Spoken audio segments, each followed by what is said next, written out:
see Michelle as well. That was so amazing. Yeah, seeing both of I'm so jealous right now. you. We waited for you, Nikhil. I didn't know you couldn't make it. Yeah. We waited and Yeah. waited and waited. Finally, Hmm. we gave up. We said,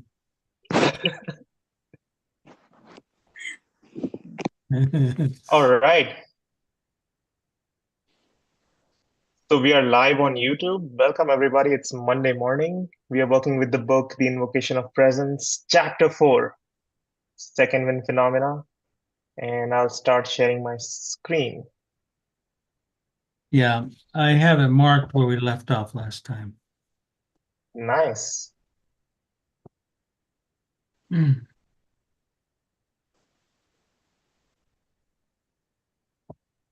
It's my pet. That's it's the paragraph that starts even though. And that would be right here. Yes? Okay, yeah, okay. That's where we ended. Hmm.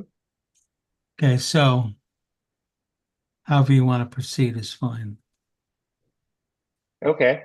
Uh, Anybody want to start reading? We can do so.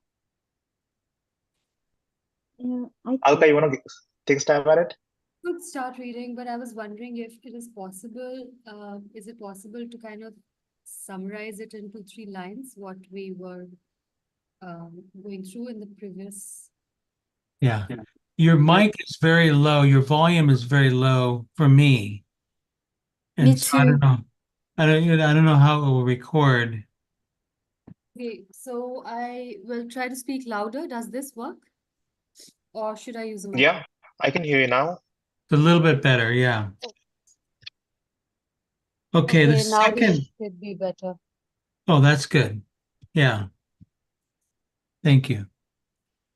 So the chapter 4 of the Invocation of Presence by E.J. Gold is called the second wind phenomena.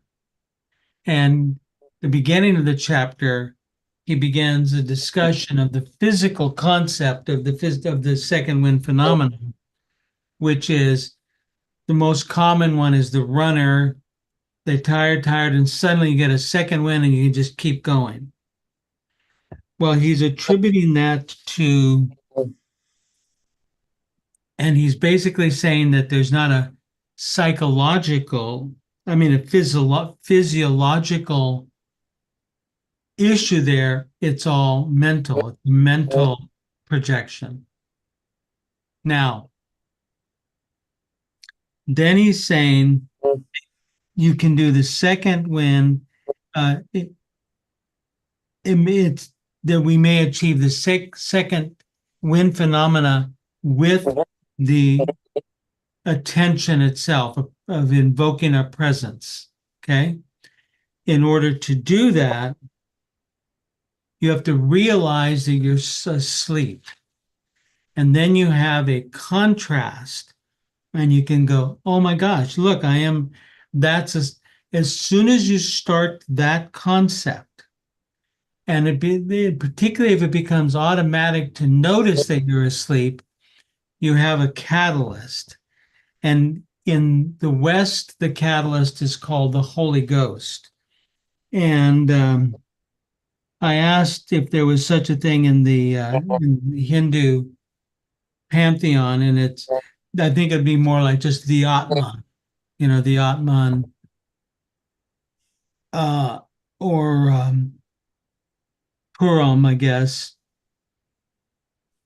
But anyway, so it's like you're going along and then you notice you're asleep. What is that remarkable transition point, that miracle in a sense, right? That's the second wind phenomena starting to be awake in you, that your sleep, in a sense, calls forth your ability to be in presence. Now, you have to work with it at that point. You have to actually do something. You have to put your attention into it. Um, Then there's a bit of a discussion on a few other things. No objective barrier exists to prevent success, only a subjective barrier to the second win of personal annihilation. And I'm thinking my brain is going differently right now, but we're kind of annihilating the ego, right? Bhavani, you might want to put yourself on mute, or you can do that, Nick. Thank you. And we're just changing who is driving the cart, as Bernie said to us last week. The cart before the horse. And if, as long as we are letting the machine and the ego control, that is who the driver is. Okay.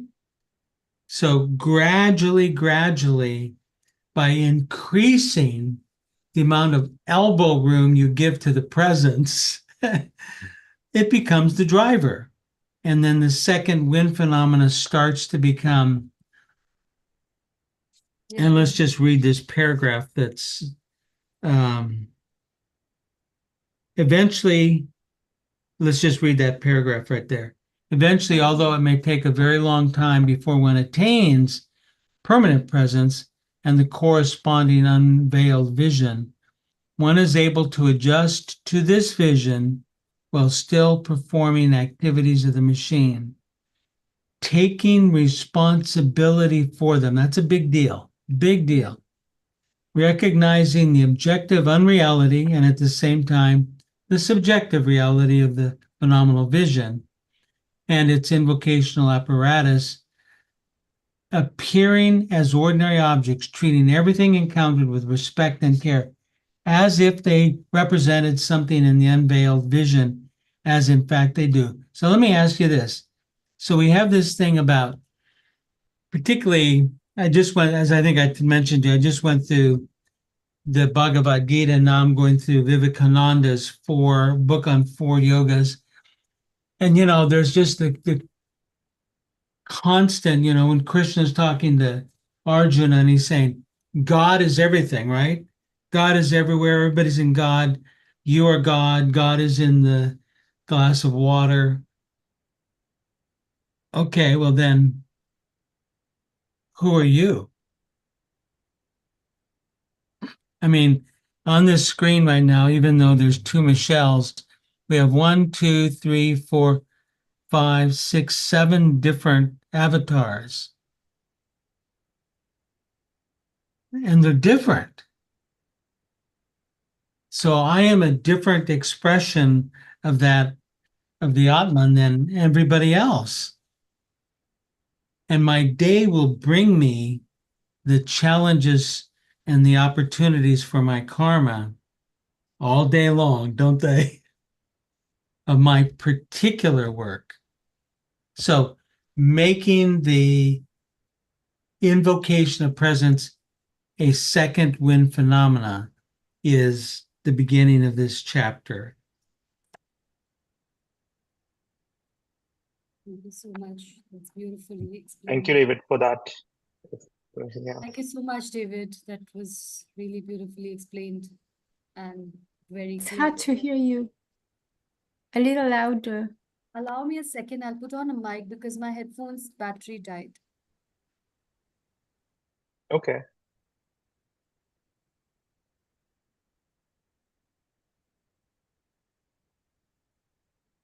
Well, if anybody else wants to start reading, they can go ahead.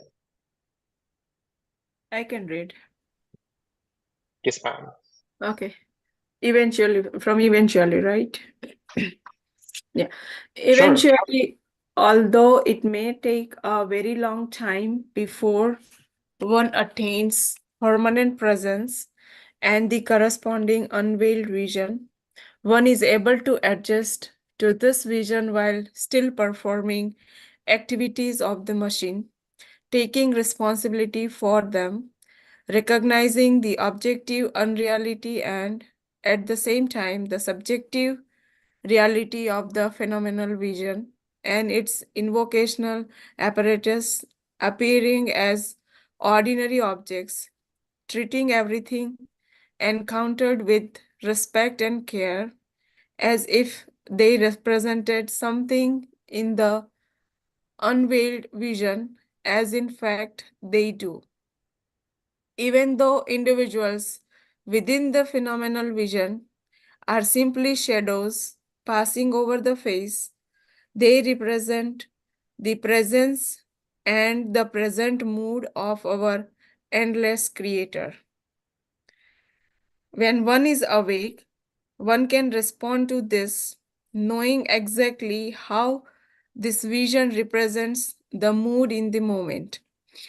In the unveiled vision, colors become brighter or all color vanishes and objects may have their own internal luminescence.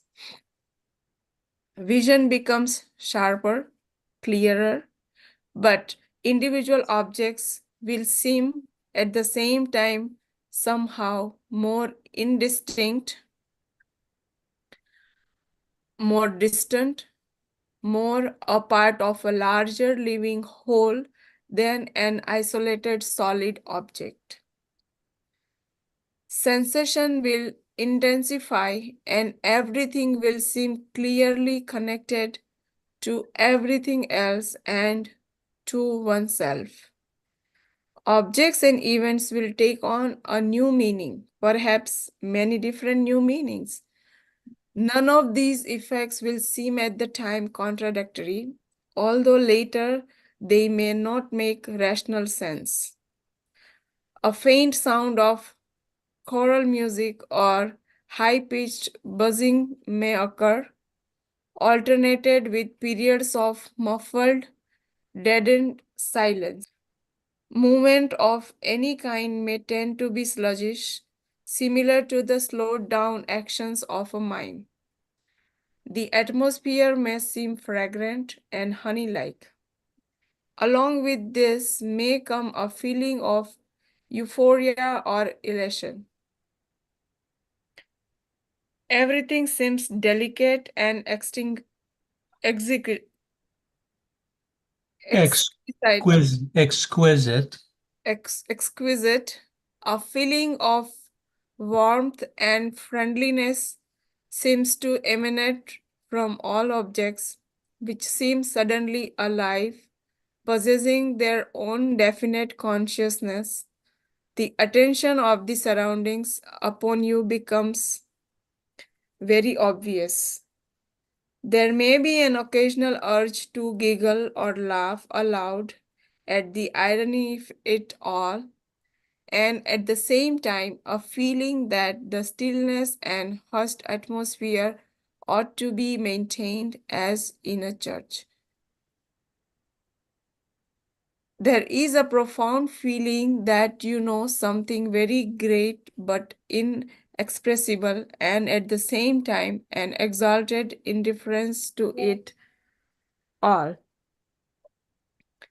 These are some of the signs of unveiled vision. There are more indications that presence has been successfully invoked.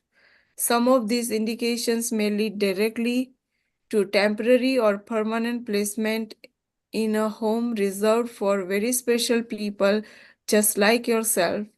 And so it is strongly suggested that you resist the temptation to wear on the lapel some button which tells any interested and also at the same time an equal number of disinterested party or parties that you have occasionally achieved the unveiled vision. And I pass.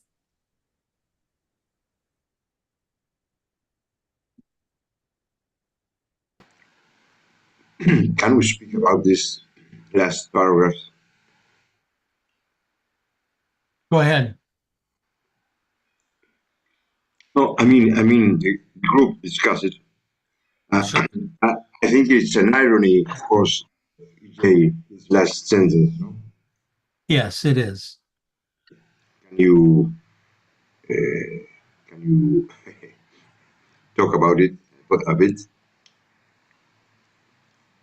Yeah.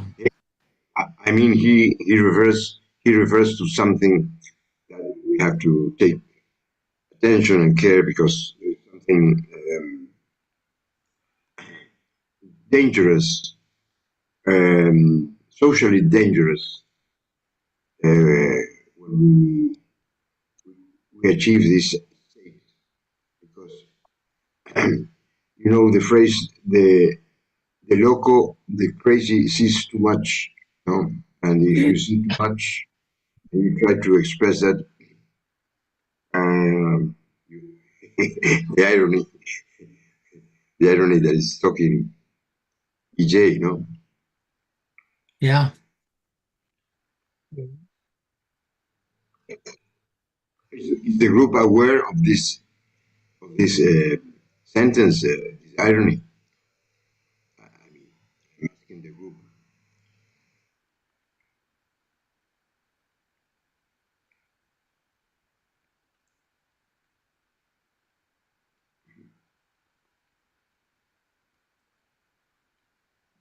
Swati, Michelle, Annika. Well, what I take from this paragraph, this last paragraph, is that if you have if you have achieved the unwilled vision of the non-phenomenal state, don't go about advertising it and let other people know that, hey, I have achieved this. See, I am this amazing, exalted person that I have achieved this state.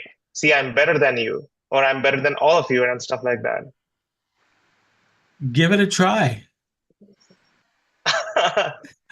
that. See how it works out for you. Has any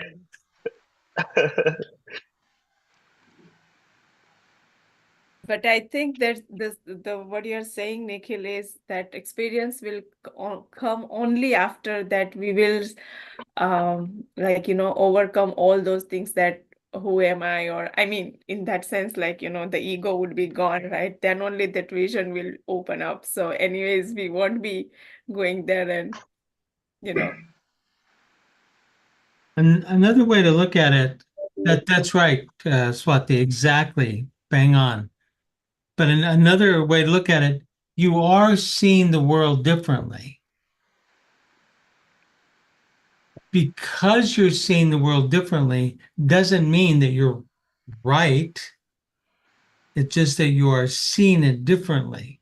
So as you pass through the halls of work or wherever you might be, and you notice somebody deep in their sleep, then they're deep in their sleep, okay? That's just their particular choice at that moment. They may not know they have a choice or think they have a choice or any of those things. It's just, it's not your business in a sense. David, I would like to point out that in this particular case, I think preparation for this possible event is as, as important or more than important than the event itself. Because if you are not prepared for this kind of, that would be overwhelming situation, if you're not prepared, if you haven't had the information and the formation, that could be a mess in a way. No? So we are here receiving information and trying to work on that information because of course, there is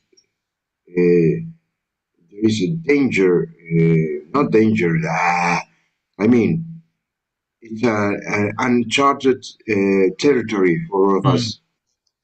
So, as in the normal or real normal world, you go to a new country and you need a map. You need to understand the locals, how they think, how they talk, what are the cultural limitations, no? So I think we are in this group, we are trying to see that point and have information and practice over that information. I think it's an important point.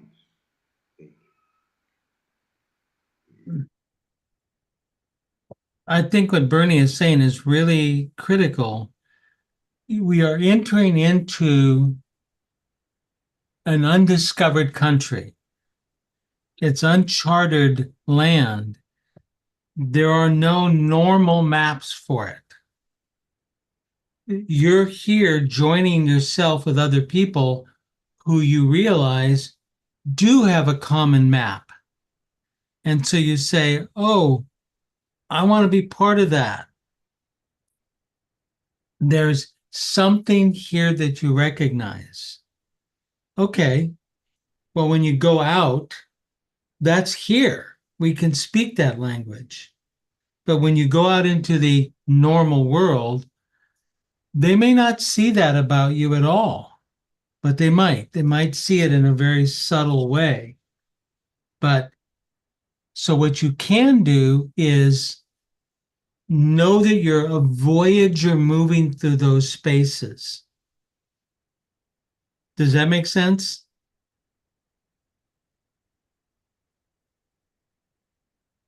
Yes. Yes, David, yeah. Mm-hmm. So you go to your work. Let's say you're working and there's like a whole bunch of people and stuff like that, and they're like this. Just think of yourself, okay, that's the veil that's in front of me. And then how do I move through it without disrupting it, but also not allowing it to disrupt my presence? It's a fun challenge.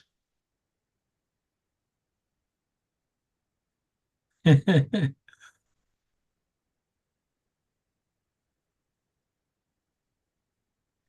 think it's a fun challenge, but simultaneously, from my experience, not very much of the moments I have collected, but whenever, say, I am fearful, I think we talked about that, right? So, say, fear or some kind of pressure, or you are in some tension for something.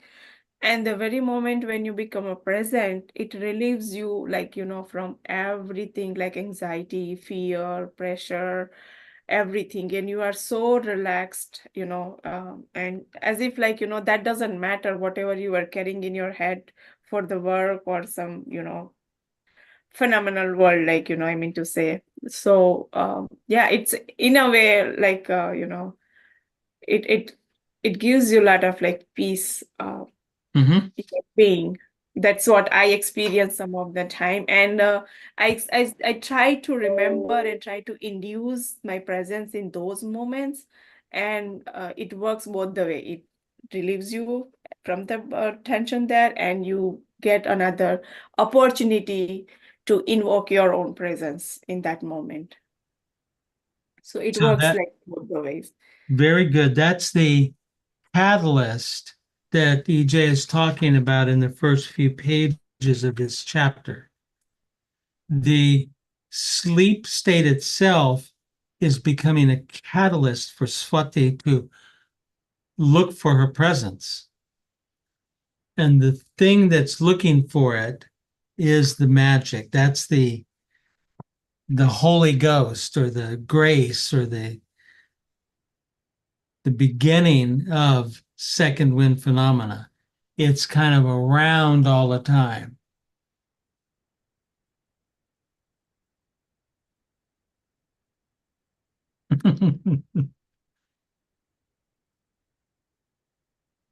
Yeah, this kind of, David, what you said kind of reminds me of HPM, where it says use the sleeping state of the machine to your advantage because that's all you have in the beginning. So I think that's a very good reminder for me to use the uh, events of the sleeping state as a catalyst. Yeah.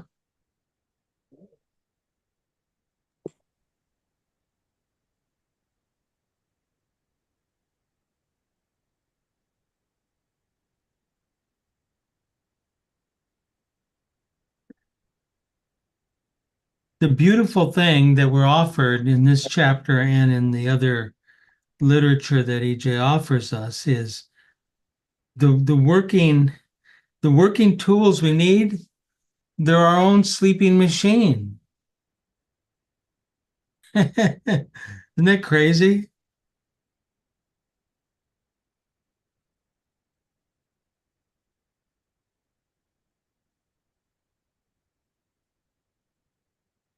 So to the extent that you can find, you can't address all of your stuff, as they say, all at once. That's okay. But what can you do? Maybe something little, small, insignificant, then that's something you can address, right?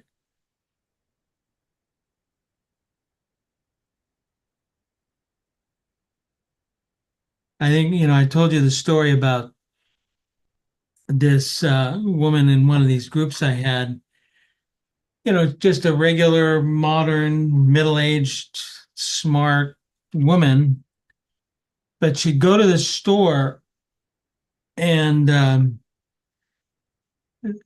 she'd pay her bill and then they'd give you change, right? You know how it is.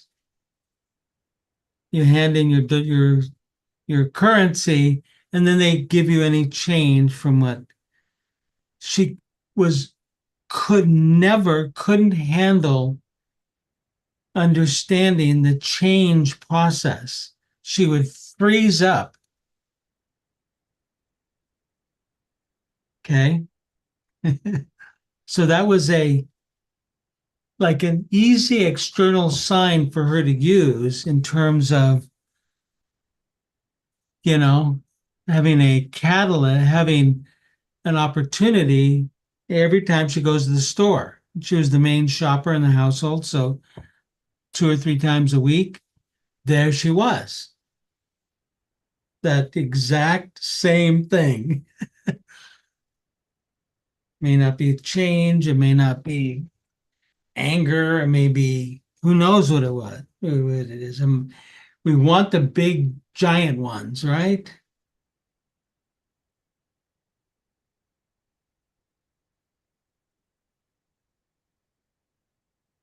Maybe you can't handle, you're afraid of the knife when you go to cut a tomato. Or you can't, what do you call it? Ignite a match to light a candle because you're too worried about the fire. Great. Whatever it is, and the smaller it is, sometimes that's the best opportunity to experiment with, because you can deal with it, right? Just some thoughts. But at least you can find out if you can deal with it. Well, you can. I mean, there's no question you can. It's just selecting one that, selecting one that you can get to, in a sense, is what I'm trying to say.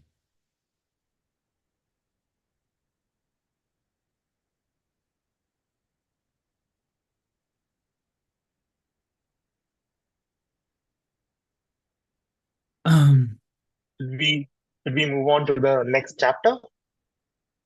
well, do you think that we sufficiently answered Bernie's question?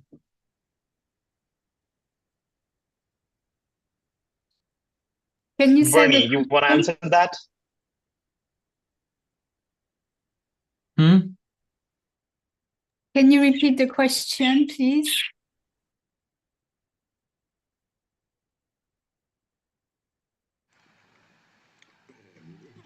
Are you talking to me?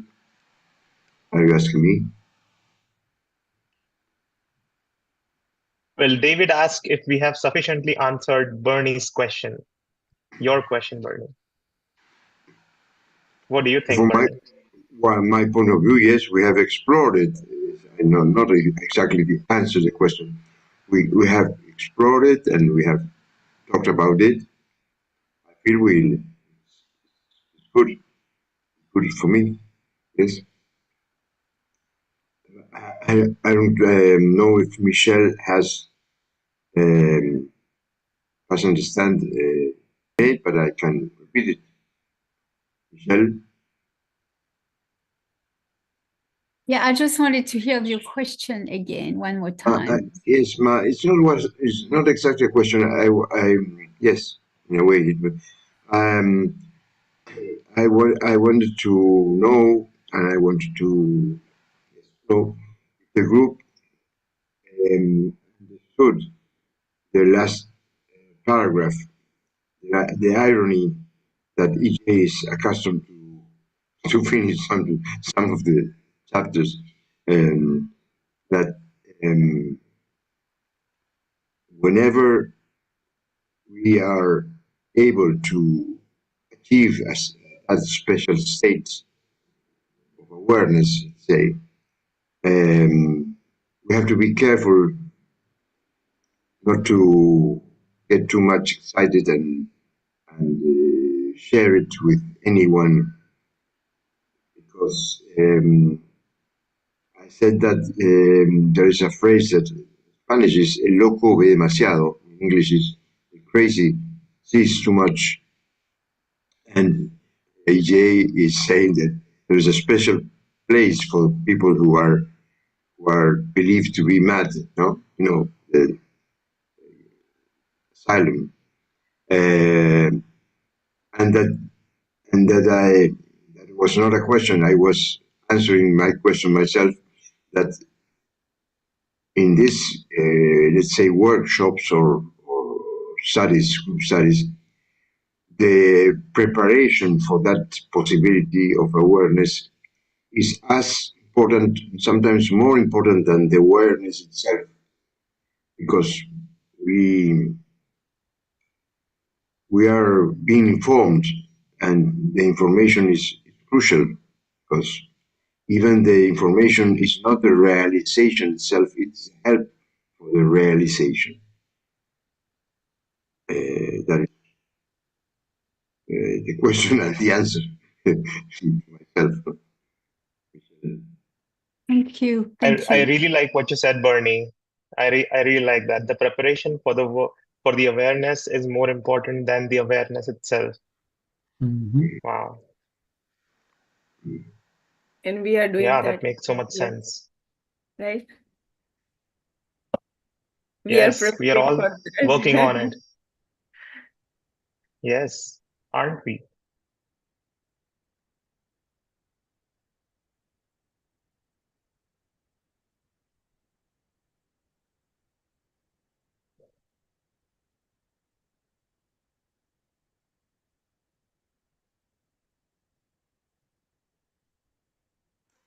I don't know if you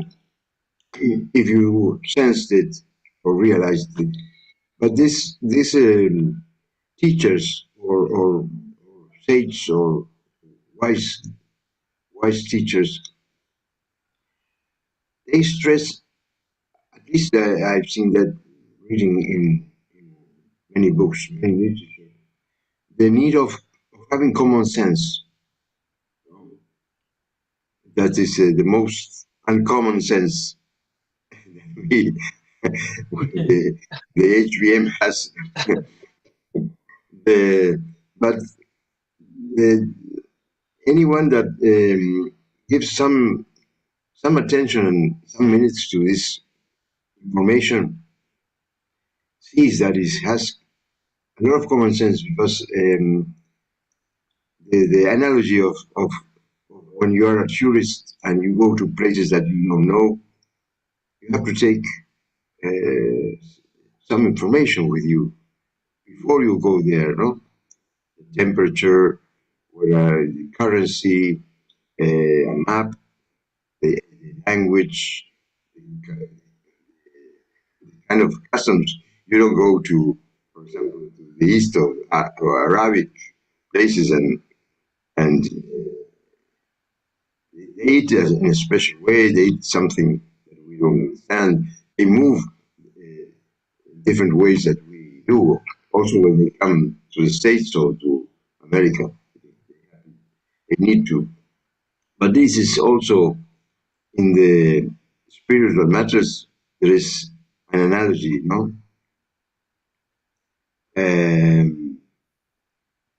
It's like an education that we don't have much education here in the West about spiritual matters. So we are that line trying to get some education.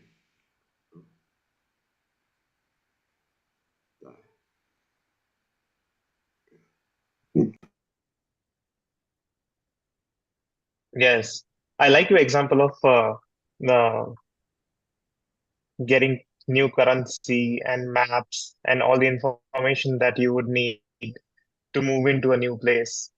And we kind of don't have that when aiming to uh, experience the non-phenomenal vision. But there are tools available that we can use when we find ourselves at a particular beachhead.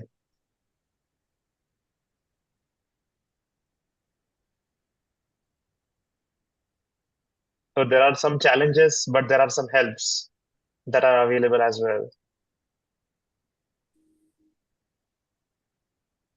But again, even if you have the currency and everything, the experience that you have when you go to a new place is so unique. Sometimes, even though you're very well prepared, you're not prepared for whatever comes your way in a certain way. So again, the signs of unveiled vision, like most of the people who are enlightened, they don't talk about these visions. They don't give it any heed. Like that's what I've noticed so far, that they generally talk about working on yourself. And if something happens on the side, you know, yeah, whatever, So what I've realized is that this also creates illusions to people who have not had those visions, because either there is an awe or there is a sudden dissatisfaction, which also creeps up with that. So I've realized that, it's best to not, talk about this, like, right? Whenever the temptation that you have. So I've Right. just noticed that one thing is to not prioritize it. And the second thing is that it, even if you prepare yourself, you're not prepared for it, So I think there is like both to Mhm. it. Yeah. I recently moved to Boulder, Colorado, and I had this image in my head of what my life is going to be like once I move here. I'm going to go hiking, I'm going to go do this, do that, I'm going to go do this fun stuff and all that. And I come here and this is completely different from what I imagined. I go to a lab at 8 in the morning, come out of my lab at 5 in the evening, and I repeat this Monday to Friday. So it is completely different from what I imagined it was gonna be. Oh boy. And that's how it usually is, isn't it? Yeah.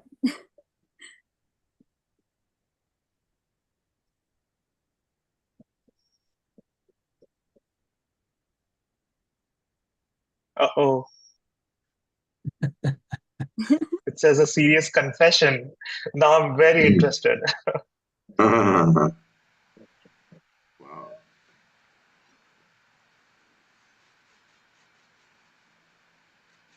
Should we get into it? Yes. We still have Yes, about yes, 15 minutes left. yes. Awesome. I want to know the confession. Yes. Bernie, would you like to get us started? Okay. Chapter 5. Presence. A serious confession. G asked, "How is it that the machine is able to surprise us with unexpected answers? That we somehow, more than just occasionally, find ourselves doing things we never intended to do?"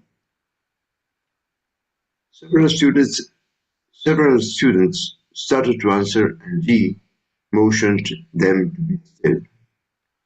This is not a question to be answered immediately, simply to pour words out of your empty mouths into the equally empty void of your restless, wandering attention, he cautioned. About 20 minutes later, he continued his talk. The I, which has been surprised, where has it been all this time?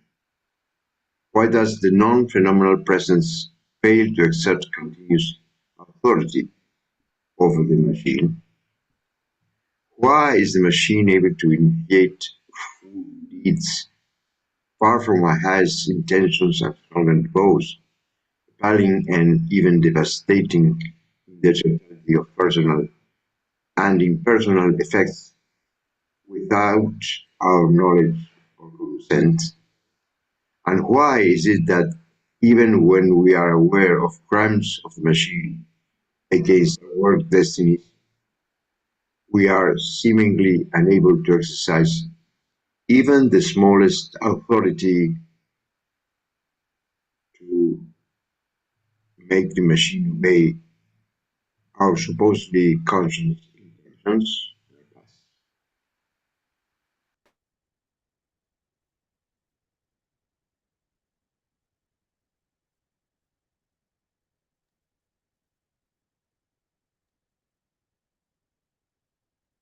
A question could be used as an exercise by the group in what ways exactly have your machines surprised you against your higher intentions? If this question is to be used for real work, you must answer completely, honestly, not considering possible personal embarrassment or the damage to your precious feelings of security, vanity, or imaginary self-esteem. It is a real confession in every sense of the word, and a real candidate for work must some days answer for the honesty and authenticity of this answer given to the group today. We can lose any serious hope of candidacy for the work by a failure to answer this question or solemn confession. Pass.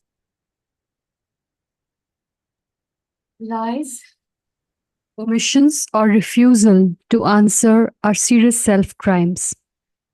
As serious for the candidate as if I refused to answer a question asked with necessity. We must never be too busy, too lazy, or unwilling to answer a real question. If we answer all serious questions with serious answers, we are given the grace to ask questions of our own and can, because we do not hide personal secrets locked away in a citadel of anticipation, of exposure, and possible humiliation, expect to receive real answers to our questions. The group, under his direct supervision, proceeded to assemble possible categories in which answers to these questions might fall. 1. The "oh no, not again" syndrome in general. In what? Don't tell me I'm doing this again. For example, just finding oneself in bed with someone did not intend to have sex with G had been heard to call the falling between the sheets category. 2. Oral sphincter addictions, delicious foods, alcohol, cigarettes, and drugs. 3. Impulse buying. 4. Negative manifestations. 5. Procrastination in general. 6. Booby manifestations. Finding yourself with your finger up your nostril after having sworn to yourself you would never pick your nose in public ever again. Oh my God. Earlier, G had given us a useful clue to self invocation, mentioning that if somebody periodically self arising in the machine were truly habitual, we must not say we would do it again. That a habit would only entrench itself more firmly if we tried to disallow it, but that it could serve as a powerful sensing centrum remembering factor to help us remember. As our attention wanders aimlessly through daydreams, fantasies, and periods of involuntary self oblivion to invoke the presence of our presence into the present.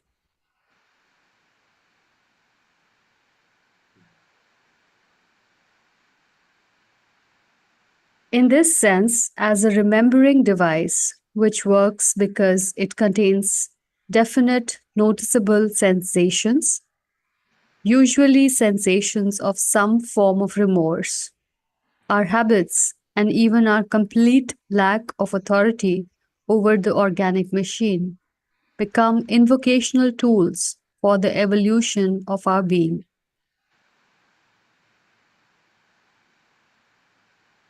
G also suggested we ask ourselves why we make vows we know we cannot keep, and which we secretly know we can never really intend to keep.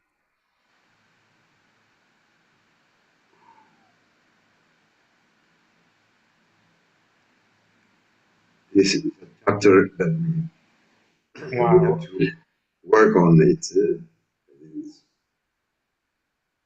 probably next time we have to go over it. Mhm. Mhm. This particular paragraph is really uh, rings a lot of bells for me. It says that this remembering device, the data that we gather, can become invocational tools for the evolution of our being. So this is one of the tools that is available.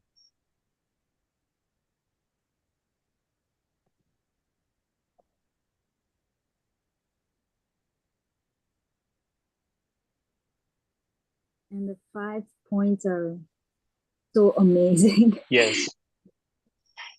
Amazing. The what? The 5 points? Yeah.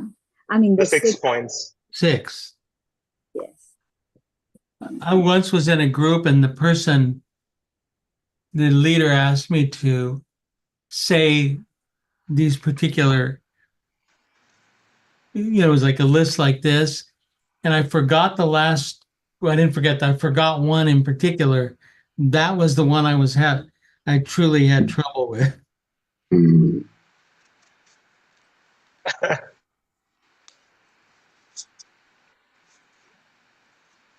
What is this impulse buying? I'm a little sure about that impulse buying. Is this reaction? No, Uh, it's something that you just feel like you need to have suddenly. Like you see it in movies, suddenly people they have a breakup and they just want to buy things, they go to stores and just buy things because they just want to, or something like that. Oh, So The okay, impulse shopaholics. buying. Okay, you just see something in store and you feel like even if you don't need it, you want to buy it because it's there, like that. yeah, so like something that happens on a pretty much day-to-day basis for me. Mm. So Yeah. Talk about delicious foods. I wanted Here, to say I thank am the you. Victoria.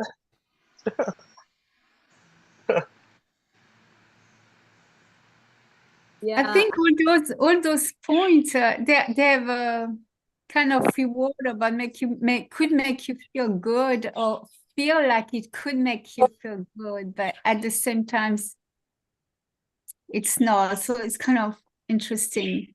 They have similar Yeah. effects. Yeah, I In think that's a different very ways. important point. Procrastinate. Yeah, I think that's a very important point. Yeah, I remember with the oral sphincter, Bhagwan used to talk about this one saint, who used to wander around. And he said he just had one bowl. So whatever you give him, he'll put everything in that bowl and eat it. So there is, like, say, if there is a sweet and there is sour stuff and there's a tortilla, everything would be mixed in that and he'll just eat it. And everyone would be so shocked, and some of them used to tell him that, why don't you taste it differently? And he would just smile and laugh. So there's one story like that which I've heard of Bhagwan, talking about it. So now I suddenly realize that that is so important, that we categorize each and every taste bud so differently, that we want to have an individual taste of it, and if we don't get it, we really get upset that this is how it tasted. So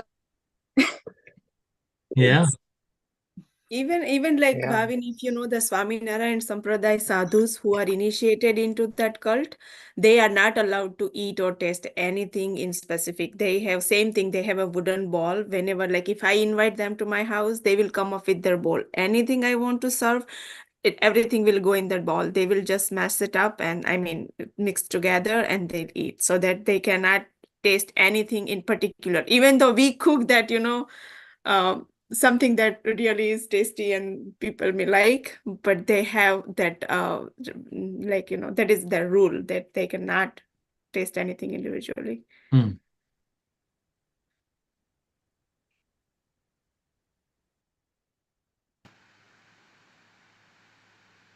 Yeah, I think also some Tibetan monks living in monasteries, they also at some point of the day they take their bowls and they go around walking around the city, and then they ask for food, and everything, all the food is poured on this single bowl which has all the stuff that they gathered throughout the day. It can be sweet or it can be spicy, and they just mix it all together and eat it. So I think this is a very common practice among the monks and among different traditions.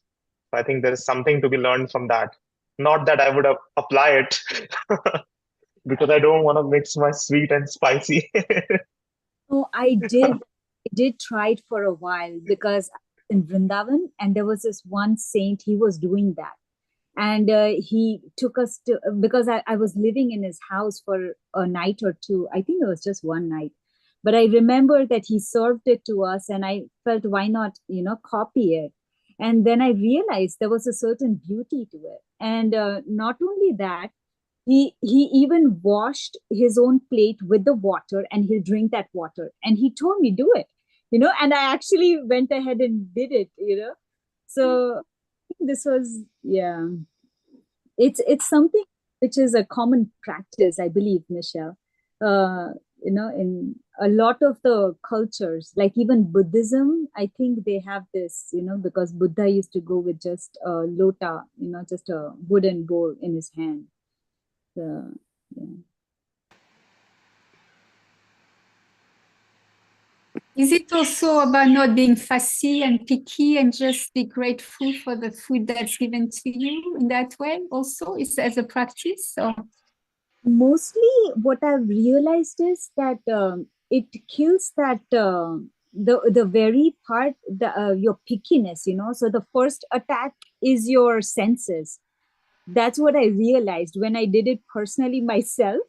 And then I followed it for a while, because he came to our house as well and I lived with him for a while. So So I remember that I started following it, and it was very different. So till date, like I have a habit of washing my glass or something, whatever I drink in, and sometimes even my plate. So that habit has kind of come across. But I realized that the first thing it attacks, if you just practice on your own self, it'll attack on your senses, because that pickiness, that I want it this way, that'll all suddenly vanish.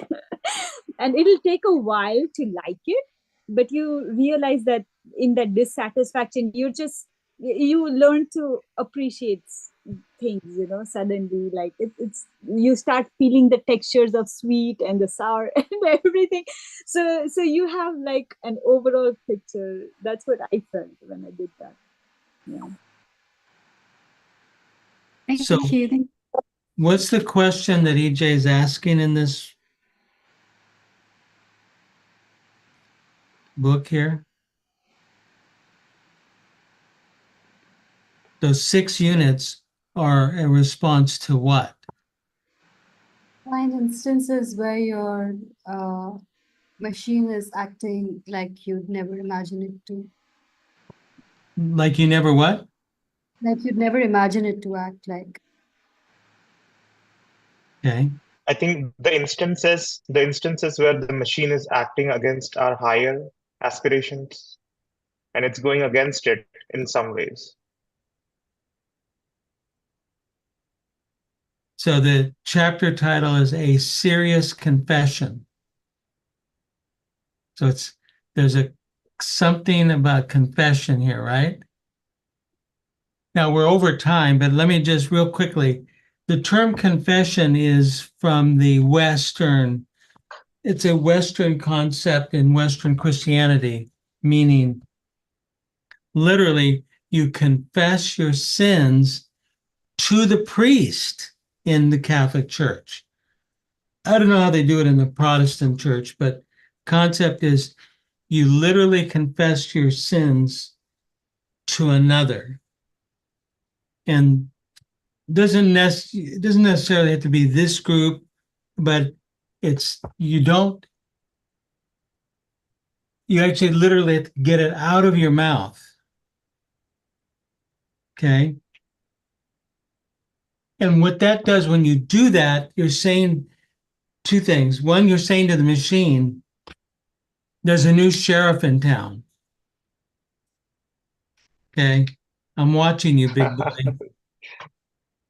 And then you're saying to the universe, I am here.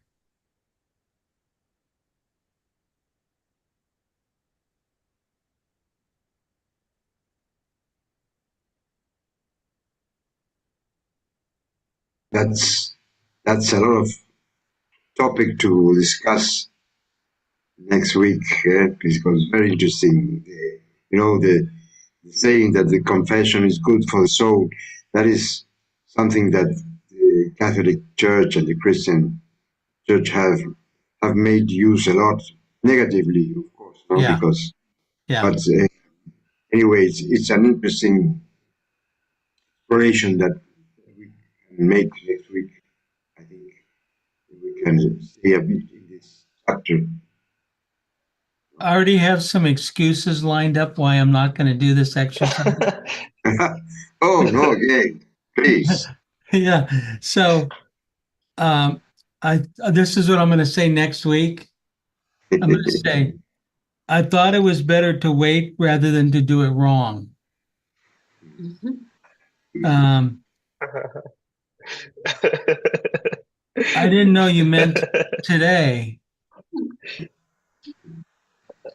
I thought I'd begin tomorrow. No one told me how. So I'm practicing my excuses. Okay. Yes, yes. Can we make a list for next week? Exactly. Right. Okay, Monday. I will start on Monday.